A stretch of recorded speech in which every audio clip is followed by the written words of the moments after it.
Assalamualaikum warahmatullahi wabarakatuh. Mari klik subscribe di channel ini dan aktifkan tanda loncengnya untuk mendapatkan update pemberitahuan di video berikutnya.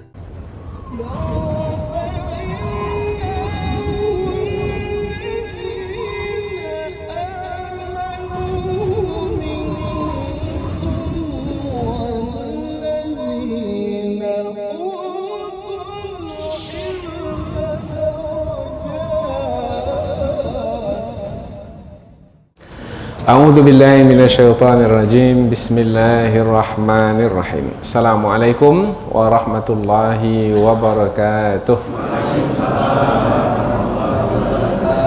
Alhamdulillahi rabbil alamin wa bihi nasta'inu ala umurid dunya waddin nasta'inuhu wa nastaghfiruh wa na'udzu billahi min shururi anfusina wa min sayyiati a'malina. فمن يهده الله فلا مضل له ومن يضلل فلا هادي له أشهد أن لا إله إلا الله وحده لا شريك له وأشهد أن محمدا عبده ورسوله لا نبي بعده أما بعد. Puji syukur kehadirat Allah Subhanahu wa taala yang masih melimpahkan rahmat dan nikmatnya. Kita bersyukur dengan mengucapkan Alhamdulillahi Rabbil Alamin. Kemudian tidak lupa pula berselawat kepada Rasulullah dengan mengucapkan Allahumma salli ala Sayyidina Muhammad wa ala ali Sayyidina Muhammad. Dan bersalam kepada Rasulullah dengan ucapan Assalamu alayka ya Rasulullah. Alhamdulillah kita dapat kembali meneruskan pengajian tafsir ayat-ayat suci Al-Quran. InsyaAllah kita akan teruskan kepada ayat yang ke-5 hingga ke-9 dari surah Al-Anbiya. Ayat yang ke-5 hingga ke-9 yaitu 5 ayat dari surah Al-Anbiya, yaitu menerangkan tentang tuduhan orang-orang kafir kepada Rasulullah sallallahu alaihi wasallam. Apabila pada masa dahulu Rasulullah menyampaikan dakwah di kota Mekah, maka orang-orang kafir yang dimasukkan adalah penduduk kota Mekah. Mereka adalah orang-orang musyrik yang kepercayaan mereka pada masa itu adalah menyembah berhala. Nah, mereka menuduh Nabi Muhammad sallallahu alaihi wasallam yang menyampaikan kebenaran. Mereka menuduh Nabi Muhammad sebelum ini diterangkan sebagai seorang yang manusia biasa sama seperti mereka, maka tidak mesti mereka untuk mengikutinya, karena mereka menghendaki Rasul yang diutus itu adalah dari kalangan malaikat. Nah, sebenarnya ketika mereka menuduh Nabi Muhammad adalah manusia biasa dan bukan seorang Rasul yang diutus, maka sebenarnya itu adalah tuduhan yang mereka buat-buat. Dan tuduhan mereka itu berubah-ubah. Dalam ayat yang akan kita pelajari nanti disebutkan pula bahwasanya mereka menuduh bahwasanya Nabi Muhammad hanya menyampaikan mimpi-mimpi yang tak betul, mimpi yang karut, mimpi yang tidak ada kebenarannya. Kemudian juga mereka menuduh Rasulullah sebagai seorang yang mengada-adakan perkataan dusta. Jadi yang disampaikan itu adalah dusta belaka.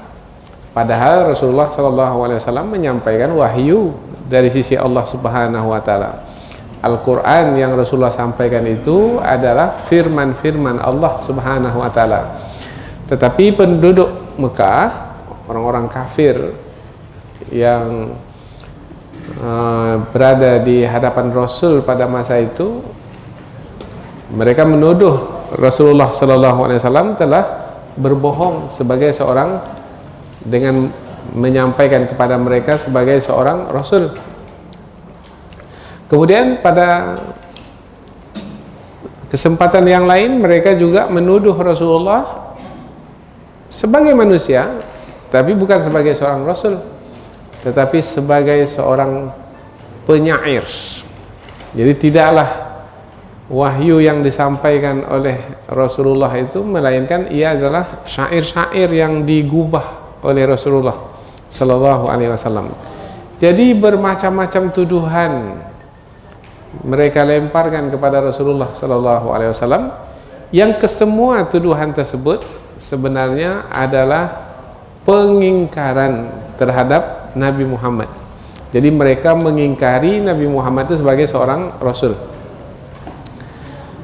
Kemudian mereka juga dengan lancang meminta kepada Rasulullah, wahai Muhammad, kalau memang ya kamu adalah seorang rasul, maka perlihatkanlah kepada kami bukti kerasulanmu itu, seperti mana dahulu Nabi Musa memperlihatkan kerasulannya dengan tongkatnya yang berubah menjadi ular, atau Nabi Isa alaihi salam yang bisa menghidupkan orang yang mati. Jadi mereka menantang Rasulullah. Sebenarnya menantang Rasulullah adalah juga menantang Allah Subhanahu wa taala, yaitu dengan meminta mukjizat untuk membuktikan Nabi Muhammad itu seorang rasul. Tetapi dalam ayat yang akan kita pelajari ini disebutkan bahwasanya permintaan mereka itu hanya permintaan yang mengada-ngada. Apa sebab? Sebab bukti kerasulan Nabi Muhammad itu sudah ada di depan mereka, dan tak perlu lagi sebenarnya mereka meminta bukti yang lain. Yaitu setelah kita sampaikan dahulu di surah Toha bahwasanya di antara bukti kerasulan Nabi Muhammad dan mukjizat yang tidak hanya berlaku sekali saja, tetapi dijaga dan dipelihara oleh Allah sampai ke akhir masa, yaitu mukjizat Al-Quran. Dan Al-Quran itu turun sedikit demi sedikit kepada mereka, dan mereka ditantang pula untuk membuat yang seumpama dengan Al-Quran itu, yang bahasanya sama dengan bahasa mereka. Al-Quran berbahasa Arab, mereka pun juga adalah orang Arab, dan mereka adalah ahlul fasahah, yaitu orang-orang yang fasih dalam berkata-kata. Ramai juga dari kalangan orang-orang yang pandai membuat syair, penyair, dan mereka ditantang untuk membuat yang seumpama dengan Al-Quran, meskipun surah yang pendek, tetapi mereka tidak mampu untuk mendatangkan yang seumpama dengan Al-Quran. Maka apabila mereka tidak mampu, berarti itu adalah bukti bahwasanya yang disampaikan oleh Nabi Muhammad itu adalah wahyu, tidak seperti yang mereka sangkakan, tidak seperti yang mereka tuduh. Maka tuduhan-tuduhan yang disampaikan oleh orang-orang kafir itu kepada Nabi Muhammad adalah tuduhan yang tidak ada dasarnya sama sekali, yang sebenarnya tuduhan tersebut adalah untuk menolak Nabi Muhammad sallallahu alaihi wasallam dan menjauhkan manusia dari Nabi Muhammad sallallahu alaihi wasallam. Jadi bagaimana orang tidak mengikut Nabi Muhammad? Mereka memang tidak mengikut Nabi Muhammad, tapi mereka berusaha pula bagaimana orang lain tidak mengikut Nabi Muhammad. Maka usaha yang mereka lakukan adalah dengan membuat tuduhan. Maka sepanjang masa pada hari ini pun juga begitu. Bagaimana umat tidak mengikut kepada para ulama mereka, ulama yang benar, maka mereka akan buat tuduhan yang bermacam-macam kepada para ulama, supaya masyarakat umum menjauh dari ulama mereka yang sebenarnya. Jadi bentuk perbuatan jahat Di sepanjang masa itu sama saja. Semenjak dahulu perbuatan jahat orang-orang kafir yang membenci kebenaran dan penyampai kebenaran dengan yang sekarang tuh sama. Modelnya sama, modusnya sama.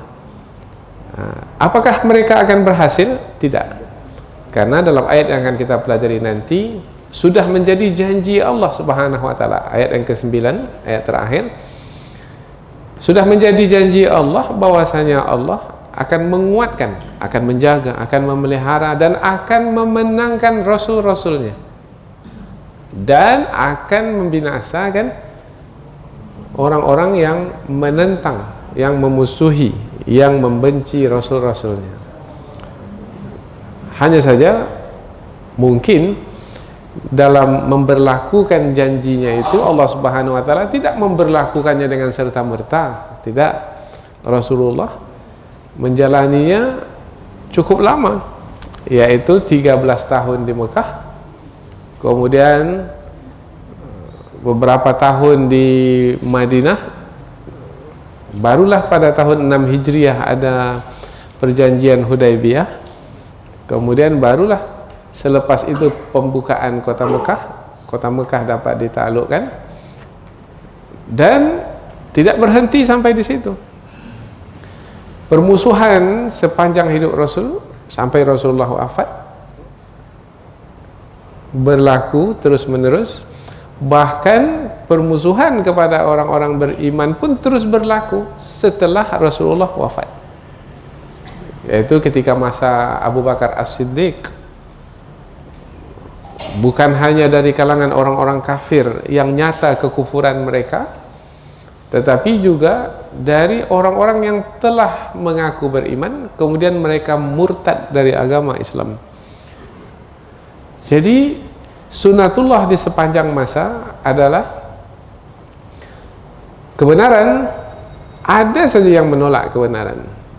Penyampai kebenaran ada saja yang menolak penyampai kebenaran. Kebenaran akan dikatakan sebagai kebatilan, kesesatan, padahal kebenaran, tetapi musuh mengatakannya sebagai kesesatan. Kalau pada hari ini mungkin yang kita dengar adalah kebenaran itu sudah tidak sesuai lagi pada zaman sekarang. Itu pada zaman unta dahulu. Sekarang ini sudah zaman apa sekarang ini?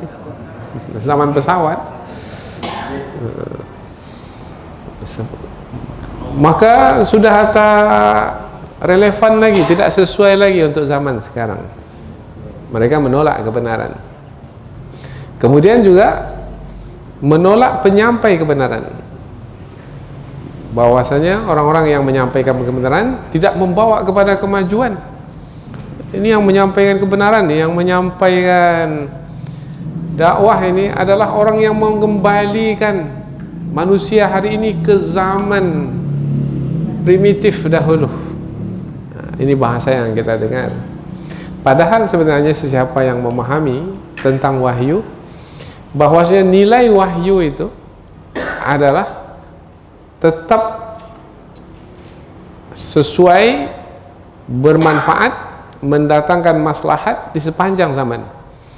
Meskipun generasi berganti, meskipun tempat berlainan, mungkin di kota Mekah, kota Madinah tempat turunnya wahyu dahulu, tetapi wahyu itu tetap sesuai untuk diamalkan dimanapun tempat di muka bumi.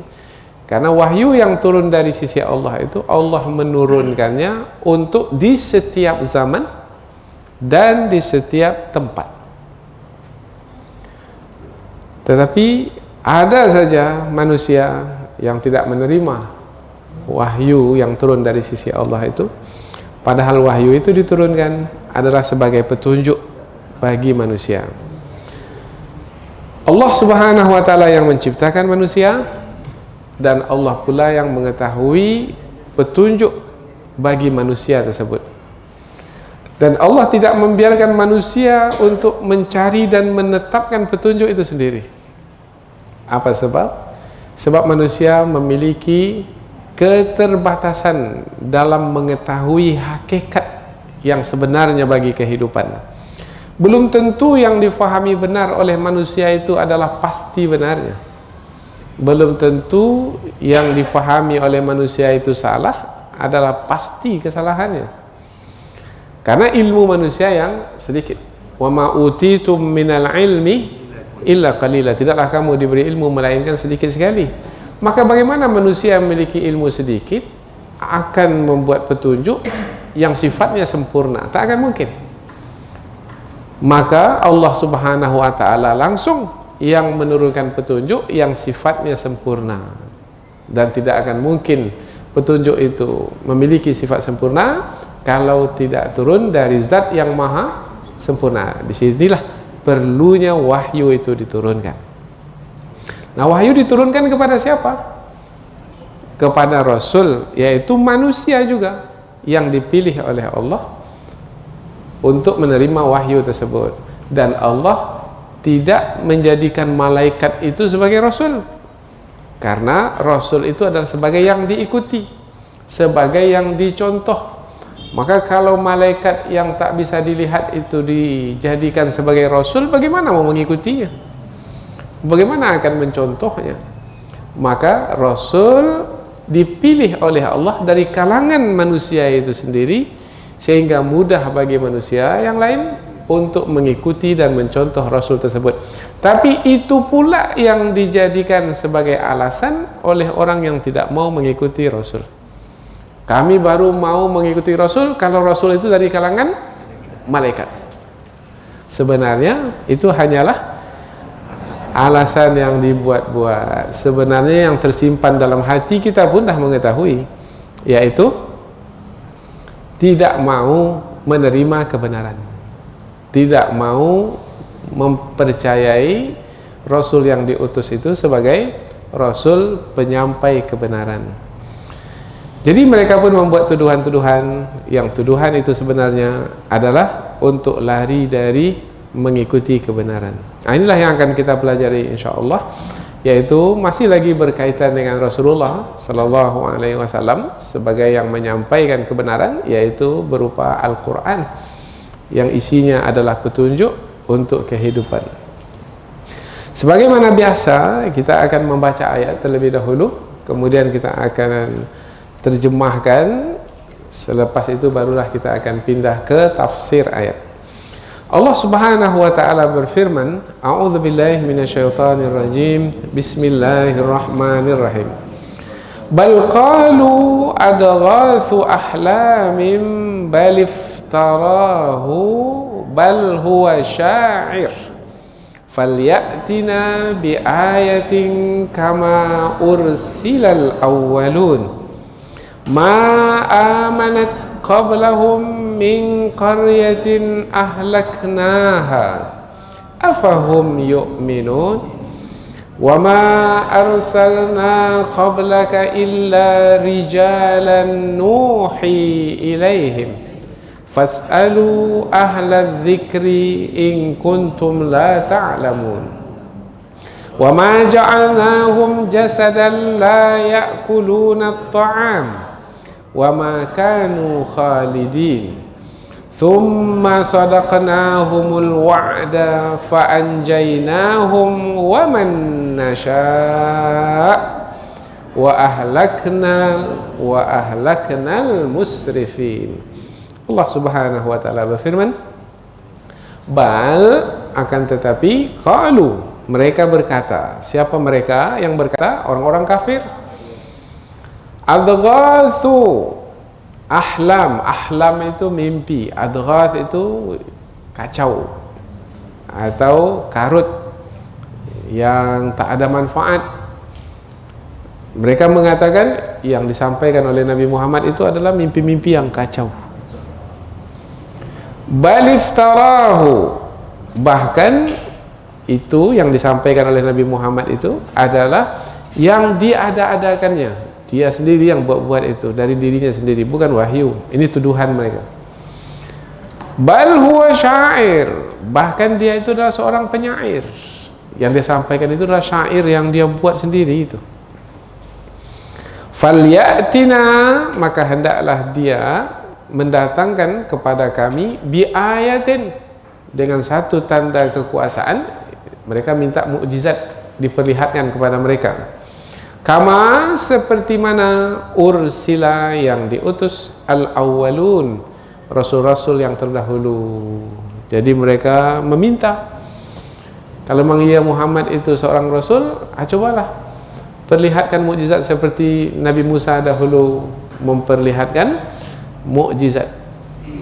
Itu permintaan mereka. Ma amanat qablahum min qaryatin ahlaknaha.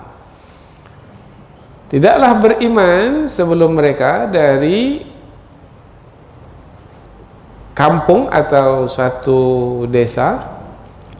Ahlaknaha, kami membinasakannya. Afahum, maka apakah mereka yu'minun, akan beriman? Maksudnya tidak ada satu kampung pun sebelum mereka itu yang beriman ketika orang-orang kampung itu meminta kepada Rasul supaya diperlihatkan mukjizat. Kemudian setelah mukjizat itu diperlihatkan, mereka beriman. Tak ada. Umpamanya pada masa dahulu, di masa Nabi Musa alaihi salam, sebenarnya telah diperlihatkan tanda-tanda kekuasaan kepada Fir'aun dan tentera-tenteranya dan pengikut-pengikutnya di Mesir. Tetapi apakah Fir'aun dan pengikutnya itu beriman kepada Nabi Musa alaihi salam? Tidak. Bahkan mereka dibinasakan oleh Allah.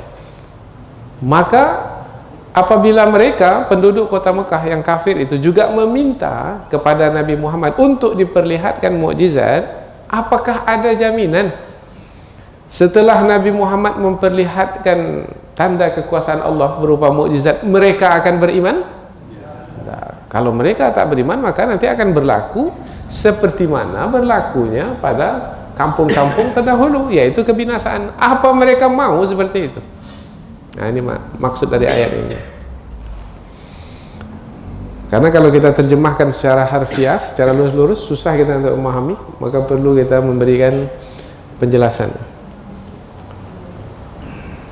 Wa ma arsalna, dan tidaklah kami mengutus qablaka, sebelummu wahai Muhammad, illa, kecuali rijalan, beberapa orang laki-laki, nuhi ilaihim, kami wahyukan kepada mereka. Jadi kalau mereka meminta Rasul itu dari kalangan malaikat, sebelum Nabi Muhammad, Rasul itu bukan dari kalangan malaikat, dari kalangan manusia juga. Nabi Isa itu manusia atau malaikat? Nabi Musa itu manusia atau malaikat? Nabi Ibrahim itu manusia atau malaikat? Lalu mengapa mereka minta supaya Rasul itu dari kalangan malaikat, kalau sebelum Nabi Muhammad Rasul-Rasul itulah dari kalangan manusia semuanya? Mengada-ngada. Nah, itulah dia masalah sampai hari ini, mengada-ngada tuh. Yang tidak ada diadakan, maka jadi mengada-ngada. Fas'alu, maka bertanyalah, ahla dzikri, kepada orang yang memiliki pengetahuan, in kuntum, jika kamu la ta'lamun, tidak mengetahui. Nah, ini diarahkan kepada penduduk kota Mekah. Kalau kamu wahai penduduk kota Mekah tak tahu tentang rasul-rasul terdahulu, tanyalah kepada orang yang tahu. Siapa orang yang tahu tentang rasul-rasul yang terdahulu? Ahlul kitab. Nah, coba tanya pada orang Yahudi, tanya pada orang Nasrani, apakah rasul-rasul terdahulu itu adalah dari kalangan malaikat? Nah, karena penduduk kota Mekah itu, apabila kita fahami mereka adalah dari bangsa Arab, bermakna tidak diutus kepada mereka rasul sebelum Nabi Muhammad. Karena Rasul-Rasul sebelum Nabi Muhammad diutus kepada bangsa Ibrani, bangsa Yahudi dan bangsa Nasrani, Bani Israel. Baik, lanjutan ayat. Wa ma ja'alnahum, dan tidaklah kami menjadikan mereka, yaitu Rasul-Rasul yang diutus itu, jasadan, tubuh, la ya'kuluna ta'am, yang tidak memakan makanan. Apakah Nabi Musa dahulu tidak memakan makanan? Tidak. manusia biasa. Nabi Isa tidak memakan makanan? Makan makanan. Nah, maksudnya mereka itu menginginkan Rasul itu dari kalangan malaikat, yang mana malaikat itu tidak memakan makanan. Nah, mereka maunya Rasul itu yang tidak makan makanan. Ya, kononnya lah mau Rasul itu adalah yang memiliki kedudukan yang tinggi, tapi kehendak Allah adalah Rasul itu dari kalangan manusia sendiri untuk mudah diikuti dan dicontoh. Ini kita ulang sekali lagi ini supaya memahami. Wa makanu khalidin, dan tidaklah mereka itu kekal. Maknanya mereka itu juga meninggal dunia. Nabi Musa meninggal dunia? Meninggal dunia. Nabi Isa meninggal dunia? Meninggal dunia. Yang tak meninggal dunia itu sampai hari ini adalah malaikat. Sehinggalah nanti sampai ajalnya di hari kiamat Allah mematikan mereka. Jadi sudah jelas mereka itu hanyalah mencari-cari alasan untuk tidak mengikuti kebenaran. Jadi mereka menentang Rasul, bahkan bukan hanya menentang, yaitu mereka membenci Rasul, memusuhi Rasul. Maka bagaimana kesudahan antara Rasul bersama dengan orang-orang beriman terhadap mereka itu? Berarti kan ada dua kelompok manusia, yaitu kelompok orang-orang beriman dan kelompok orang yang memusuhi dan membenci orang-orang beriman. Maka Allah menyebutkan di ayat yang ke-9, "Tsumma," kemudian, "Shadaqnahumul wa'da," kami tepati janji kami kepada mereka. Mereka siapa? Rasul-rasul yang diutus. "Fa'anjainahum," dan kami selamatkan mereka. "Wa man nasya," dan orang-orang yang kami kehendaki. Dan bagaimana terhadap orang-orang kafir? "Wa ahlakna," dan kami binasakan al-musrifin, orang-orang yang melampaui batas itu. Jadi pada akhirnya orang-orang yang kafir yang melampaui batas itu, bagaimana kesudahan mereka pada akhirnya? Dibinasakan. Tapi sekarang nampak mereka kuat, Ustaz. Sekarang nampak kuat. Tapi sampai masanya mereka akan dibinasakan. Jadi kalau memahami menang kalah itu, kalau dalam peperangan tak bisa dengan 1 tahun 2 tahun atau dengan 1 pertempuran 2 pertempuran, enggak. Tapi dari perjalanan itu nanti pada akhirnya itu memakan waktu yang lama. Dan banyak kejadian yang berlaku. Kesudahan itu adalah janji Allah Ta'ala kepada orang-orang beriman diberikan kemenangan, dan ke atas orang-orang kafir dicelakakan dan dibinasakan. Maka nanti di akhir zaman orang yang akan diselamatkan itu adalah orang-orang yang beriman. Nabi Isa akan diturunkan, kemudian Imam Mahdi akan tampil menjadi pemimpin, kemudian bersama dengan orang-orang beriman berlakulah peperangan akhir zaman namanya. Nah, dalam peperangan akhir zaman itu siapa yang menang, siapa yang kalah, siapa yang diberikan kekuatan, dan siapa yang dimenangkan, yang diberikan keselamatan orang-orang beriman. Nah, ini adalah janji Allah Subhanahu wa Ta'ala. Nah, tinggal lagi sekarang nih kita sekarang ini, untuk diri kita masing-masing. Kita berada di kelompok yang mana? Karena masing-masing kita akan menghadap Allah Subhanahu wa Ta'ala. Kita ini berada di barisan yang mana? Dan masing-masing kita akan mempertanggungjawabkannya di hadapan Allah Subhanahu wa Ta'ala. Nah, itu yang perlu, karena hidup ini sebagai ujian. 2 saja kelompok di muka bumi ini, 2 saja golongan dari kalangan manusia di muka bumi ini, dari dulu hingga sekarang. Yaitu yang pertama, orang-orang beriman, dan satu lagi, orang-orang kafir. Sebahagian kamu menjadi musuh bagi sebahagian yang lain. Yang mana yang memusuhi yang mana? Sudah sebelum ini sudah kita terangkan, yaitu yang taat akan memusuhi yang bermaksiat.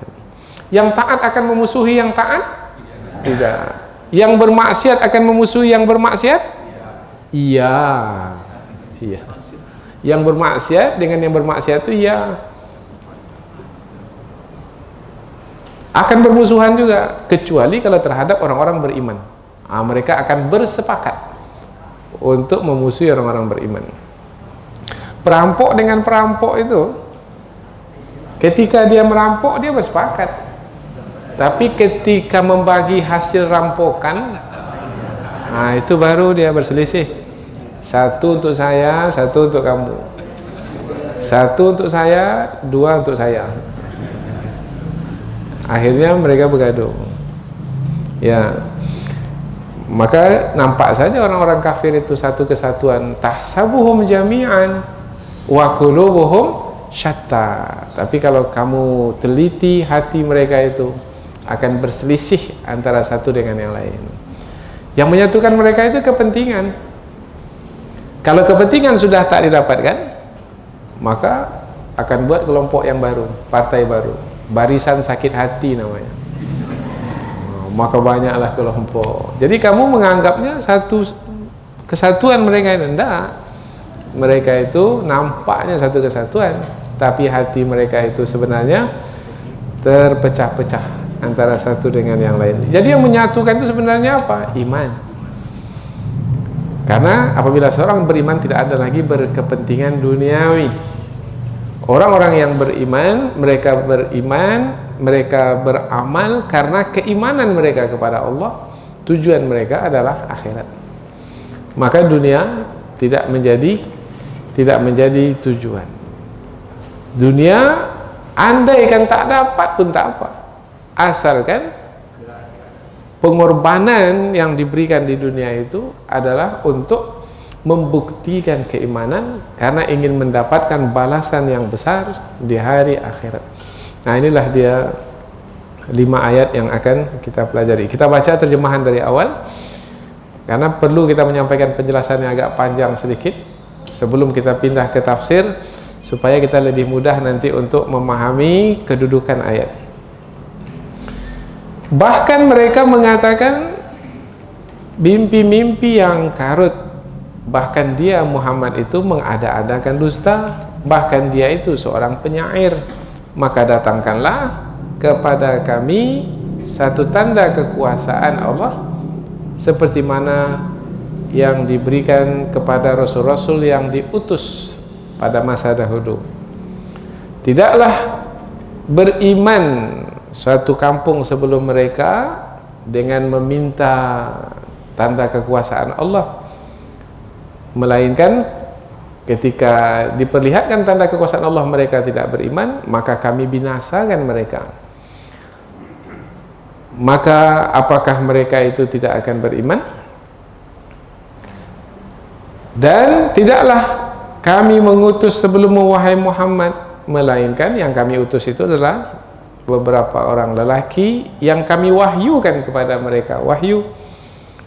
Maka bertanyalah kepada orang-orang yang memiliki pengetahuan jika kamu tidak mengetahui. Dan tidaklah kami menjadikan mereka, rasul-rasul yang diutus itu, sebagai tubuh-tubuh yang tidak memakan makanan, dan tidak pula mereka itu kekal atau tidak mati selama-lamanya. Tidak, rasul yang diutus itu sampai masanya, sampai ajalnya, meninggal dunia. Kemudian kami membenarkan janji kami kepada mereka dan kami selamatkan mereka dan sesiapa yang kami kehendaki, dan kami binasakan orang-orang yang melampaui batas. Jadi dari terjemahan dan penjelasan ringkas tadi, rasanya 5 ayat yang akan kita pelajari ini mudah sekali untuk kita fahami. Tinggal lagi memakaikannya dalam kehidupan kita, yaitu Allah memberikan penjelasan bahwasanya yang dijalani oleh manusia di sepanjang zaman adalah sama, yaitu apabila Rasulullah dahulu menyampaikan kebenaran, ada saja yang menolak kebenaran, dan penolakan terhadap kebenaran itu dengan tuduhan yang diada-adakan. pada hari ini pun juga ada yang menyampaikan kebenaran dari kalangan orang-orang yang mengikuti jejak langkah Rasul, dan ada pula orang yang menolak kebenaran tersebut dengan tuduhan yang juga diada-adakan. Pertentangan antara orang yang menyampaikan kebenaran dengan orang yang menolak kebenaran itu akan tetap ada hingga hari kiamat. Yang penting bagi kita sekarang adalah karena masing-masing kita ini akan diminta bertanggungjawab oleh Allah Subhanahu wa taala, dan hisab kita itu sudah dekat. Itu pangkal surah Al-Anbiya. Iqtaraba lin-nasi hisabuhum wa hum fi ghaflatin mu'ridun. Telah dekat hisab mereka itu. Hisab kita ini sudah dekat, maknanya kiamat itu tak lama lagi. Karena kita terangkan bahwa setiap yang akan datang itu dekat. Kemudian karena kita tak tahu kiamat itu kapan akan terjadi, bermakna kiamat itu terjadi bagi manusia adalah secara tiba-tiba. Karena manusia tak tahu kapan kiamat itu akan berlaku. Maka apabila tiba-tiba, itu bermakna dekat. Nah, apa yang akan dijawab nanti di hadapan Allah apabila dihisab, kemudian tidak berada di barisan orang-orang yang menerima kebenaran, yang mengikuti kebenaran.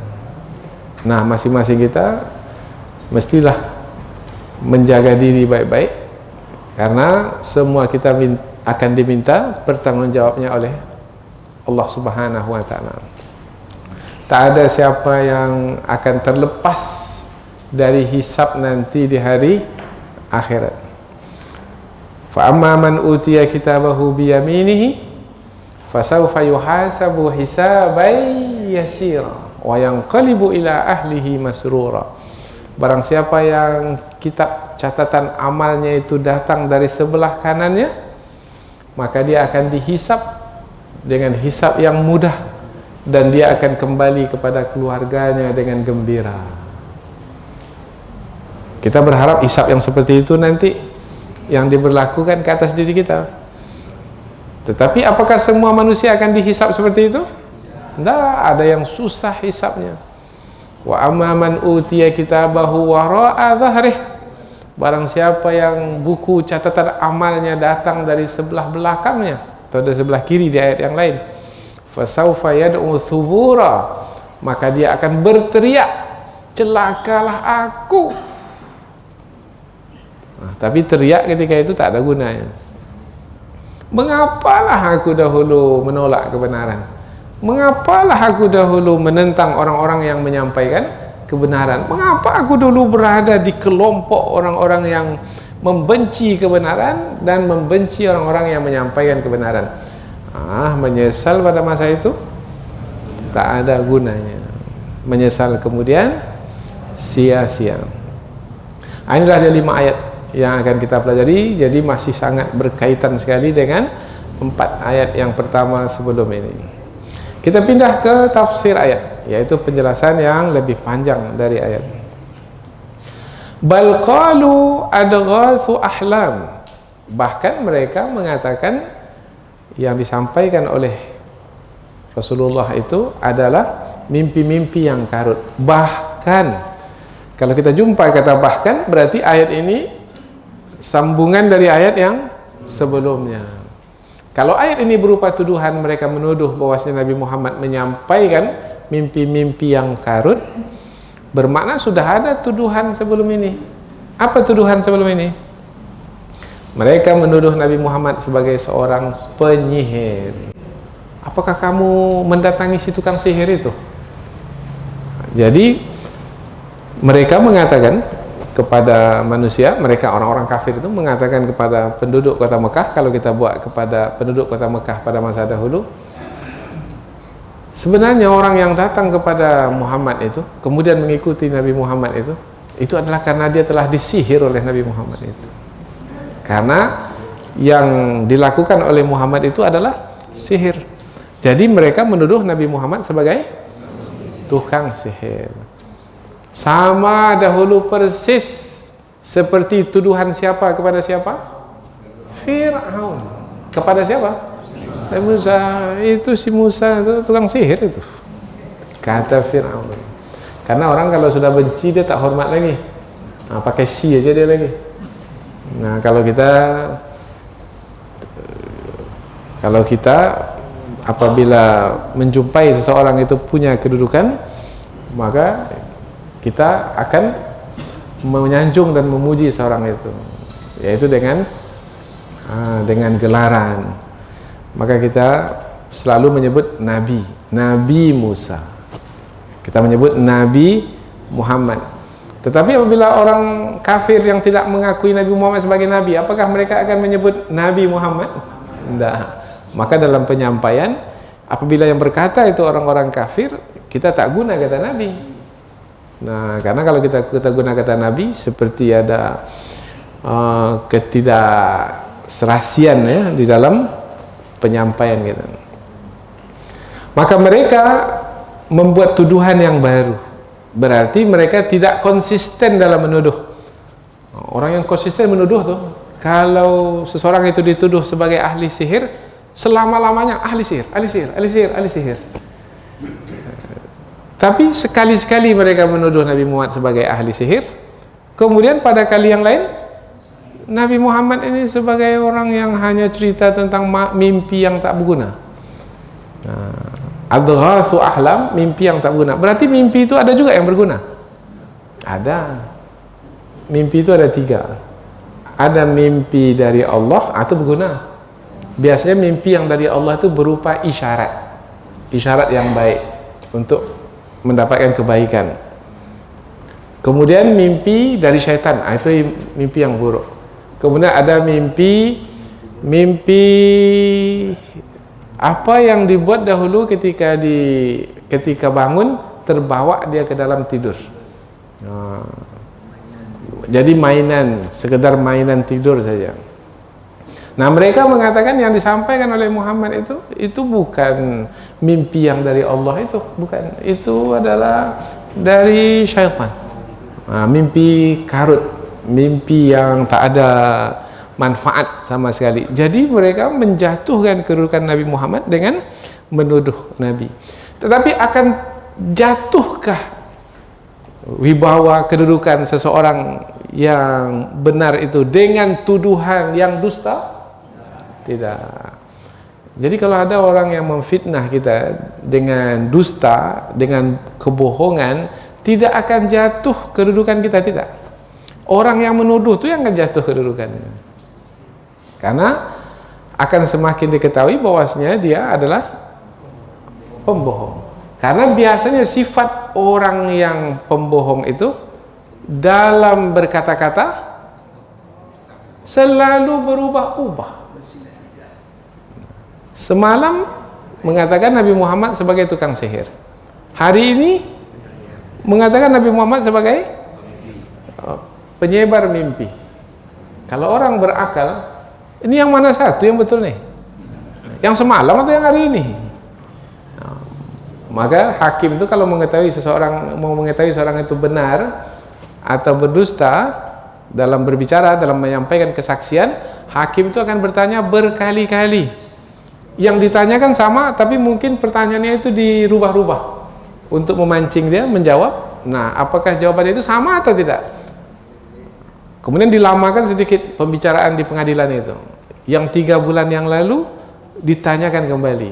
Nah, kalau berubah jawabannya, bermana dia telah berbohong. Karena biasanya orang yang benar, orang yang jujur akan berbicara tetap sama. Apalagi kalau orang berbohong itu, kalau sudah diketahui dia berbohong, nampaknya sudah tahu kita berbohong nih. Maka dia akan tutupi kebohongannya yang lama itu dengan kebohongan yang baru pula. Apalagi tuduhan balif tarahu, akan tetapi dia mengada-adakan sendiri. Bahkan dia Muhammad itu mengada-adakan itu. Yang disampaikannya itu bukan dari Allah, dia saja menyebut dari Allah. Itu adalah dari dirinya sendiri itu. Nah, bal huwa syair, akan tetapi dia adalah sebagai seorang penyair. Berarti mereka memperakui yang disampaikan oleh Nabi Muhammad itu adalah bahasa yang indah, yang tak semua orang bisa untuk menyusun kata-katanya dan pilihan katanya. Jadi mereka memperakui Nabi Muhammad itu menyampaikan sesuatu yang indah bahasanya, tapi tak pula mau mengakui Nabi Muhammad itu sebagai Rasul. Maka dituduhlah Nabi Muhammad sebagai penyair. Karena kalau masih sebagai penyair, bermakna tidak ada bedanya dengan penyair-penyair yang lain. Padahal sebenarnya yang disampaikan oleh Nabi Muhammad itu bukanlah syair. Andaikan yang disampaikan oleh Nabi Muhammad adalah syair, tentulah penyair-penyair yang ketika ditantang, penyair-penyair yang lain tuh ketika ditantang untuk membuat yang seumpama dengan Al-Quran, tentu mereka bisa membuatnya. Tetapi hingga ke hari ini tak ada satupun yang mampu untuk mendatangkan yang seumpama dengan Al-Quran. Wa in kuntum fi raibim mimma nazzalna ala abdina fa'tu bi suratin min mithlih. Jika kamu ragu terhadap apa yang kami turunkan kepada hamba kami, yaitu Al-Quran, kepada hamba kami Nabi Muhammad sallallahu alaihi wasallam, fa'tu bi suratin min mithlih, maka datanglah satu surat yang seumpama dengannya, yang semisal dengannya. Fa illam taf'alu, jika kamu tak mampu, walan taf'alu, dan sekali-kali kamu tidak akan mampu, fattaqun nar allati waquduha an-nasu wal hijarah uiddat lil kafirin. Ayat ini kita jumpa di surah Al-Baqarah. Berarti tanda kekuasaan Allah berupa mukjizat yang ada di hadapan mereka, yang sebenarnya mereka tak perlu lagi minta yang lainnya, yaitu Al-Quran. Tapi mereka telah buta.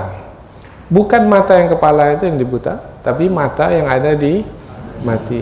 Mata yang di kepala melihat, tapi mata yang ada di hati itu tak melihat apa-apa. Falyatina bi ayatin bermakna mereka menantang, mereka meminta, maka Muhammad itu datangkanlah, oleh Muhammad itu kepada kami tanda kekuasaan Allah, kama ursilal awwalun, seperti mana yang diberikan kepada rasul-rasul yang diutus pada masa dahulu. Al awwalun, awal yang dahulu, awal dahulu. Tadi mereka menuduh, sekarang pula mereka meminta. Sebenarnya yang mereka buat itu tuduhan kah, meminta kah? Sebenarnya tujuannya adalah untuk mencari-cari alasan supaya tidak mau menerima kebenaran. Cari-cari alasan. Maka kata orang, kalau sudah tak mau 1000 alasan. Kalau mau 1000 daya. 1000 daya, 1000 kekuatan. Kalau mau beriman, maka mudah sekali untuk memahami kebenaran. Tapi kalau sudah tak mau, maka 1000 alasan pun dicari-cari, dibuat-buat. Pada hari ini begitu juga. Kita akan jumpai manusia yang seperti itu. Kalau menjumpainya, maka jangan sedih. Apa sebab? Sebab itulah dia sunnatullah yang sudah berlaku semenjak dahulu. Nah, ayat berikutnya menerangkan bahwasanya sudah menjadi ketetapan Allah pada masa dahulu ada orang-orang kafir yang meminta kepada rasul-rasul mereka itu tanda-tanda kekuasaan, tapi mereka tidak mempercayainya, maka mereka dibinasakan oleh Allah Subhanahu wa taala. Umpamanya seperti kaum Nabi Saleh alaihi salam. Mereka minta tanda kekuasaan Allah, maka diberikan kepada mereka tanda kekuasaan Allah, yaitu berupa apa? Unta betina Allah disebut dalam Al-Quran. Tapi mereka tak boleh ganggu unta betina itu. Mereka tak boleh sakiti unta itu. Tapi mereka menyakitinya, mereka sembelih, maka Allah binasakan kaum soleh itu. Nah, ketika mereka minta pula tanda kekuasaan seperti kaum soleh dahulu meminta kekuasaan Allah Subhanahu wa taala diperlihatkan kepada Rasul, Apakah mereka akan minta juga seperti itu, yang nanti tak ada jaminan mereka akan beriman kemudian mereka akan dibinasakan? Afahum yu'minun? Nah, itu dia ayat di ayat yang ke-6 di ujungnya itu. Ma amanat qablahum min qaryatin ahlaknaha. Tidaklah beriman sebelum mereka dari suatu kampung yang meminta kepada Rasul mereka untuk diperlihatkan kepada mereka tanda kekuasaan Allah, kemudian mereka tidak beriman, kami binasakan satu kampung itu. Maka apakah mereka tidak akan beriman kepada Rasul Nabi Muhammad?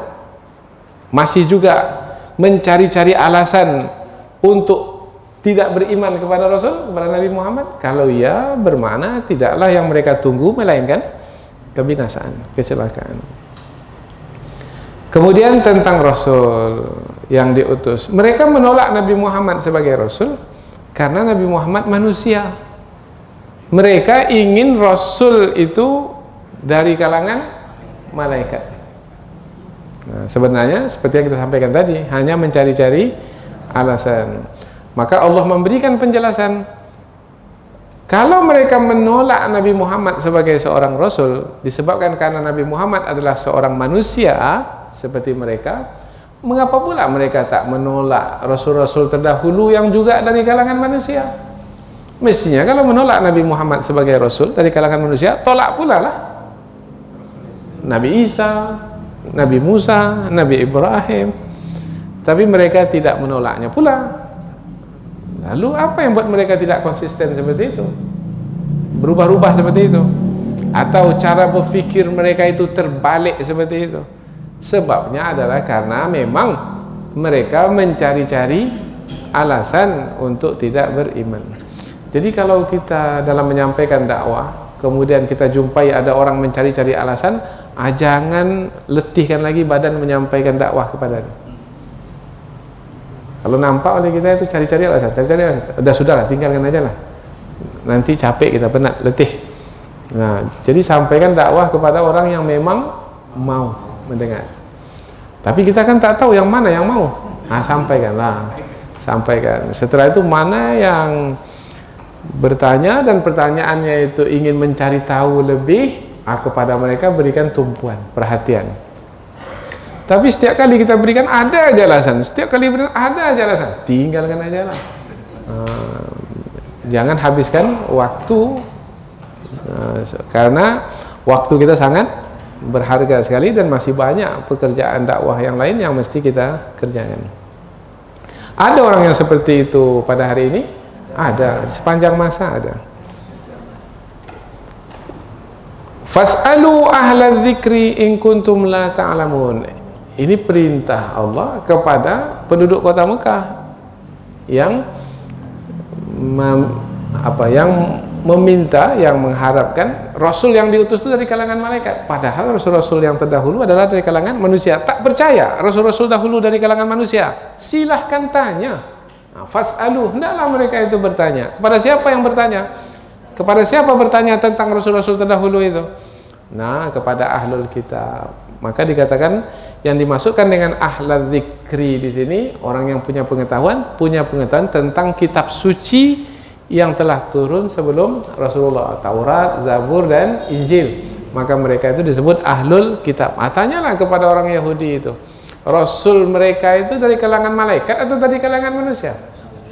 Tanyalah kepada orang Nasrani, Rasul mereka itu dari kalangan malaikat atau dari kalangan manusia? Semua akan menjawab sama. Nah, kamu pula wahai penduduk kota Mekah, bangsa Arab, apa lagi alasan bagimu untuk tidak menerima Nabi Muhammad itu sebagai Rasul yang diutus kepadamu dan juga kepada seluruh bangsa manusia? Tak ada alasan kecuali apa tadi alasan? Yang diada-adakan. Wa ma ja'alnahum jasadan la ya'kuluna at-ta'am. Dan tidaklah mereka itu Rasul-Rasul yang diutus dari kalangan manusia itu adalah Rasul-Rasul yang memiliki tubuh-tubuh, badan-badan yang tidak memakan makanan. Tidak ada, semua Rasul itu memakan makanan karena manusia biasa sama seperti mereka. Wa makanu khalidin, dan tidaklah mereka itu kekal. Tidaklah Rasul-Rasul itu kekal sampai masanya, ada ajalnya meninggal dunia. Nabi Muhammad ada masanya sampai ajal Nabi Muhammad meninggal dunia. Tsumma sadaqnahumul wa'da fa anjaynahum wa man nasha. Ini yang menjadi penting untuk jadi pelajaran, yaitu orang-orang beriman seperti dahulu, rasul-rasul yang diutus oleh Allah dan orang-orang yang mengikuti rasul-rasul yang diutus, mereka itu akan diselamatkan oleh Allah, dan itu sudah menjadi janji Allah yang pasti Allah akan tepati. Maka berarti kalau mau selamat, mau menang, mau kuat, bersamalah dengan orang-orang beriman, mengikuti rasul yang diutus. Kalau untuk manusia di akhir zaman ini, Rasul yang diutus itu adalah Nabi Muhammad Sallallahu Alaihi Wasallam. Rasul-Rasul terdahulu, dia juga, tetapi kita tidak mengetahui syariat yang diturunkan kepada mereka. Dan kalaupun ada syariat-syariat yang diturunkan kepada mereka, yang diberitahukan melalui Al-Quran, syariat itu sudah tidak lagi diberlakukan untuk dipakai. Jadi yang diberlakukan untuk diikuti adalah syariat yang diturunkan kepada Rasulullah Sallallahu Alaihi Wasallam. Kemudian bagaimana kesudahan orang-orang yang kafir? Wa ahlaknal musrifin, dan kami binasakan orang-orang yang melampaui batas. Orang-orang kafir yang menolak kebenaran disebut di sini orang-orang yang melampaui batas. Musrif, melampaui batas. Syariat agama itu adalah batas-batas.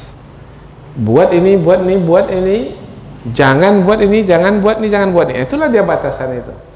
Yang Allah perintahkan buat, berarti dalam batasan. Kalau ada yang Allah perintahkan kemudian ditinggalkan, itu bermakna telah melampaui batas. Ada yang Allah larang, jangan buat. Kalau melakukan juga yang Allah larang, berarti sudah melampaui batas. Ada yang halal, ada yang haram. Yang halal, itulah dia batas. Ambil yang halal itu. Yang haram, apabila yang haram itu yang diambil, bermakna telah melampaui batas. Karena kita hanya diperbolehkan mengambil yang halal-halal saja. Jadi dalam kita beragama, menjalankan syariat, berarti ada batasan yang mesti kita jaga, kita perhatikan. Melampaui batas, musrifin, kesudahannya adalah kebinasaan, kecelakaan. Karena syariat yang Allah turunkan itu adalah petunjuk. Nah, petunjuk itu apabila diikuti, terjaga kebaikan, terjaga kemaslahatan. Tapi ketika petunjuk itu diabaikan, bukan yang dari Allah itu yang diikuti, tetapi dari kehendak hawa nafsu atau yang dibisikkan oleh syaitan itu yang diikuti, maka ketika itu tidak lagi akan mendapatkan manfaat, maka akan berlaku mudarat. Kalau kita bawa kepada ujian dalam menjalani hidup ini, yang berhasil dalam ujian, Allah tepati janji untuk yang berhasil adalah Allah berikan keselamatan. Tetapi untuk yang gagal dalam ujian, maka Allah berikan hukuman berupa siksaan. Nah, karena hidup memang masih begitu. Di sekolah pun juga begitu. Orang yang berhasil dalam ujian, naik kelas. Orang yang gagal ujian, ulang balik setahun lagi. Setahun lagi. Hukuman, ya hukuman, siksaan. Karena gagal dalam ujian. Begitu juga lah dalam hidup ini. Jadi, hanya dua saja kumpulan atau golongan manusia di hadapan kebenaran. Kebenaran, Rasul sebagai yang diutus adalah kebenaran. Kemudian wahyu yang disampaikan oleh Rasul adalah sebagai kebenaran. Yaitu mengikuti Rasul, mengikuti kebenaran, wahyu yang disampaikan oleh Rasul, berhasil dalam ujian.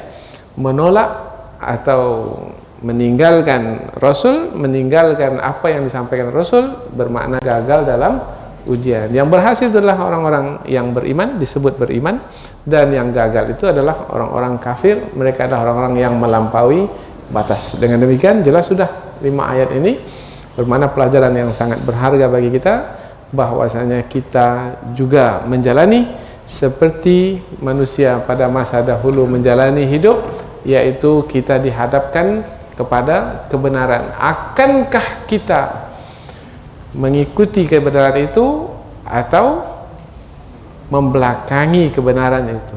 Akankah kita mempercayai dan mengambil kebenaran itu atau menolak dan membuang kebenaran itu? Tepuk dada, tanya iman masing-masing. Mudah-mudahan insyaAllah kita istiqamah di atas kebenaran. Subhanakallahumma wa bihamdika asyhadu an la ilaha illa anta wa astaghfiruka wa atubu ilaik. Wassalamualaikum warahmatullahi wabarakatuh.